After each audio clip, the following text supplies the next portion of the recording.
I want to clip Swartzen, Epstein, and Creator Clash. I don't know if you guys heard the Creator Clash news, but done. Not happening. Idubbz fucked everybody over with his little petty beef with H3, which I don't know if you've been following that.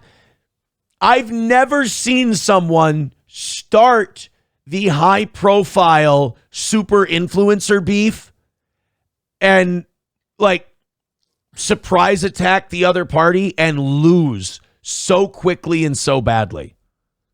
Like, I believe that the Idubbz Content Cop on H3 came out in like May or June. And almost immediately people were like, wow, Idubbz is a disingenuous piece of shit. And then Ethan Klein just started hitting back and hitting back and hitting back.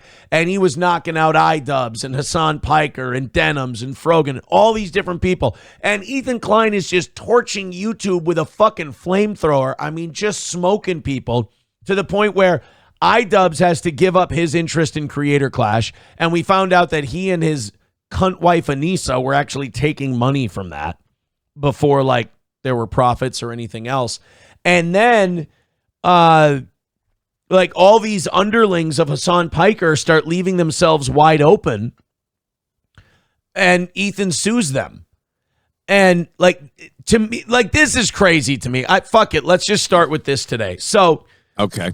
Idubbz has to sell his interest in Creator Clash, leaving like the behind the scenes silent partner now to come out and be the face of it when that was never the intent. So Idubbz basically drops a whole heaping pile of dog shit in this guy's front yard and then goes, all right, see you later.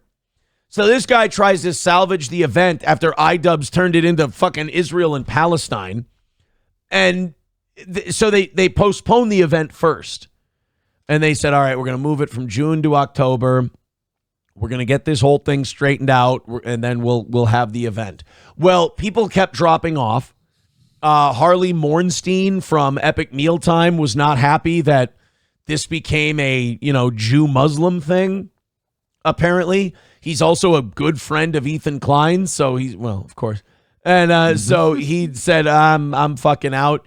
One of the people who was on Creator Clash is one of Ethan's staff members. So I guess that person's out. She was out, and then two other people dropped out, and it was very clear early on that this thing was heading for disaster.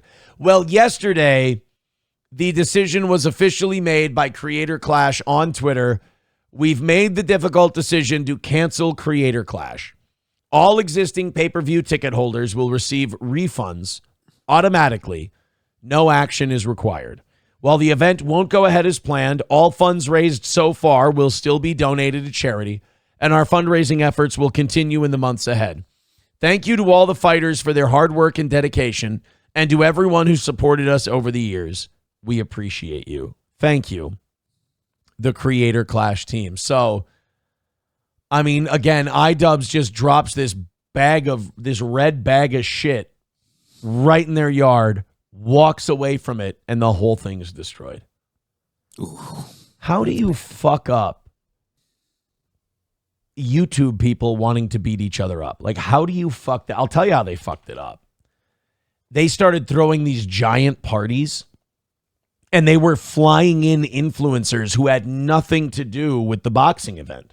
So, Idubbz's wife, Anisa, is a clout-chasing, gold-digging, wretched slag of a woman. So there's your problem right there. Well, here's the issue, and I know a little something about this. When you hand something to someone that they didn't earn, their character is revealed immediately. Either one, they act like they deserve to be 50-50 partners right from Jump Street, or they feel a certain amount of pride in themselves and they want to work extra hard to prove this isn't a nepotism thing and that they can earn this. And they work really hard. You get one of two people. Unfortunately, the majority of the people are the landed on third base and think they hit a triple people. And that's really unfortunate. I've seen it happen before. Personally, our fans have seen it happen before. You've seen it happen before and had to, Corey Adams. I apologize. They said I was sorry. Well, Corey Adams has gone on record before as saying, yeah, I had to bite my tongue a lot. You know, I felt a certain way and I had to fucking eat it a little, and I apologize for that. But Anisa was the same way. Anisa got handed the keys because it's very enticing to want your partner to be involved in your passion. And it's also enticing to have someone you believe you know and can trust running the parts of this that you don't want to run. So like Idubbz, myself, like being creative people who want to do the on-camera part, us type of people are usually fucking dreadful at the behind-the-scenes stuff. Yep. Like really terrible at it. So finding out that someone else wants to do it, that's just a weight off our shoulders. Not only do we say take it, but we go, we're not even going to check your work. Just go ahead and do it. I'm just happy not to be doing it. And you take your eye off the ball. I trust you for reasons completely unrelated to this venture. Right. So then this Anisa, she takes over the Creator Clash thing. And oh my God, she uses it basically as a way to invite influencers to party with her so she can be friends with them. And she has these big gala events and these big pageants. And it's like, bitch, we're promoting boxing.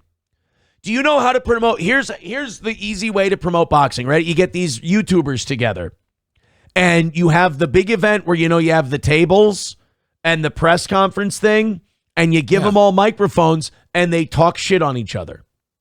And there you go. There you go. Now you've got drama and you've got a story and you've got a reason why people want to tune in and watch these people pummel each other. You don't have a fucking Cinderella ball where you invite denims and all the girls you'd like to be friendsies with to the boxing event. And then you know what they did after the boxing event that they spent hundreds of thousands of more dollars on? What? Throwing parties the next day so that in Idubbz words, they could, quote, process their trauma from boxing. I know people hate when I say this, but I'm sorry, it's the truth. I am a boxer. And I will tell you right now, in a 3-round fight, there is no trauma to process. If you have trauma to process after a 6 to 9 minute fight, you're in the wrong fucking business. If you have to go and talk to somebody about the trauma of the boxing match you were in, dude, guys who fight 12-round championship fights don't need to do that. It's called being an athlete, being in a sport, and competing. There's no trauma to process there. You know, it's not uncommon for me when I go to the gym and I step in the ring and I start sparring. It's not uncommon for me to spar 10 rounds. There's no trauma to process there. It's fuck, my arms hurt. Fuck, my body is sore. And my legs are sore. And if you got into a real gym war, you're like, I need to take some fucking Advil. I got a headache. You know? There's no trauma to process. It's just part of being an athlete. So they were spending buku bucks, as they say, on these non-boxing related things. And Idubbz is like, I'm going to have a nice event where we don't have drama and we don't. It's like, well, then, sorry, you need to have fighting's the wrong thing. Yeah, you need to have a sewing competition if that's what you want. We need to crochet. We need to think of something different because if you're in the hurt business, if you're in the fight game, you got to create reasons to get people to want to watch these people bash each other's brains in. That's what we're going for here. So we need drama and we need physical altercation. You had a pussy West Coast kid give his retarded girlfriend / wife, who he took her last name. And by the way, to show how like passive aggressively abusive this chick is, do you know why he took her last name? No. Because she said his last name, Washburn, sounds like that's an embarrassing last name. It sounds like a guy who stormed the Capitol. Why would you marry someone who feels that way about your last name? Because that's just showing a disrespect of who you are and where you came from. Yeah. And I don't know. Dude, but then again, this guy also, you said, gave her control of a boxing event and she kept inviting influencers and they were throwing parties. So they don't seem like smart decision makers. I don't feel sorry for him one bit. Oh, no. I'm not asking people to feel sorry for me for the retarded bet decisions I made in managing this whole thing. You make your bed, you lie in it. The other thing that this asshole dipshit did, took her name. Also, she would like run his training for him. Like he would have a boxing coach. And the boxing coach would be like, we got to do this, we got to do that. She would come in and she would go, no, we have to go. Ian's hungry. It's like, what do you mean Ian's hungry? Yeah, we got to go. Ian's hungry. Well, he's a big boy. He can speak up for himself and he can tell us that he's hungry and we need to train. No, Ian's hungry. And then she would go to his trainer and be like, you can't yell at Ethan, or you can't yell at Ian the way you do sometimes because it reminds him of his relationship with his father. It's like, bro, get the fuck out of... Fucking fighting is the wrong thing for this guy. You got to get out of that boxing ring, brother, because, you know, most of these guys in boxing, they're fighting because they can hear their father yelling at them and they want to beat him to death with their bare hands. So, I mean, that's not me.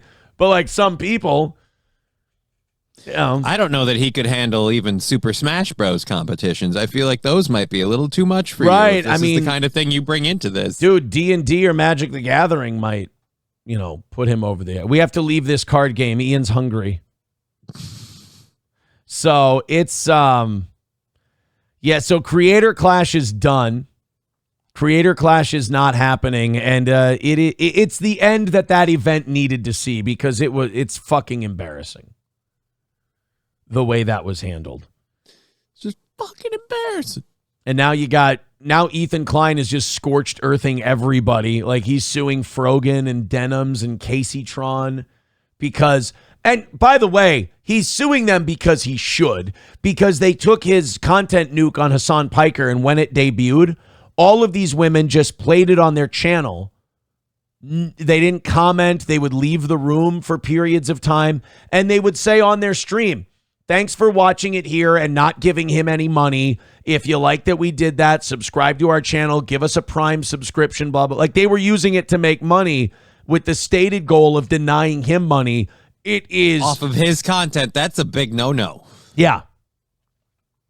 Yeah, that's the same thing that I didn't care for people doing. Like, they're like, oh, I want to give you money and not Aaron. It's like, well, I'm doing his show right now, so save the giving me money for my show. You know, when I saw the Ethan Klein thing, I was like, there's people who play my show without commentary for the stated goal of not giving me any money and making money for themselves. Yeah.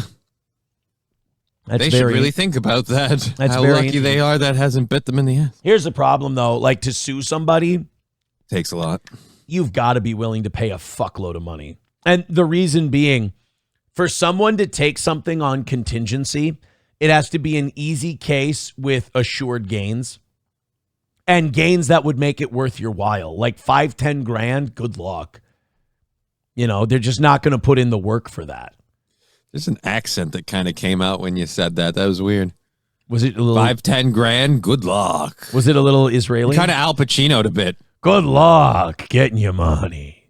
Everyone thinks they're going to sue everyone. You always hear people that, I'm going to sue this person, I'm going to sue that person. It's like, you just don't know how it works. Wait till you find out about the retainer.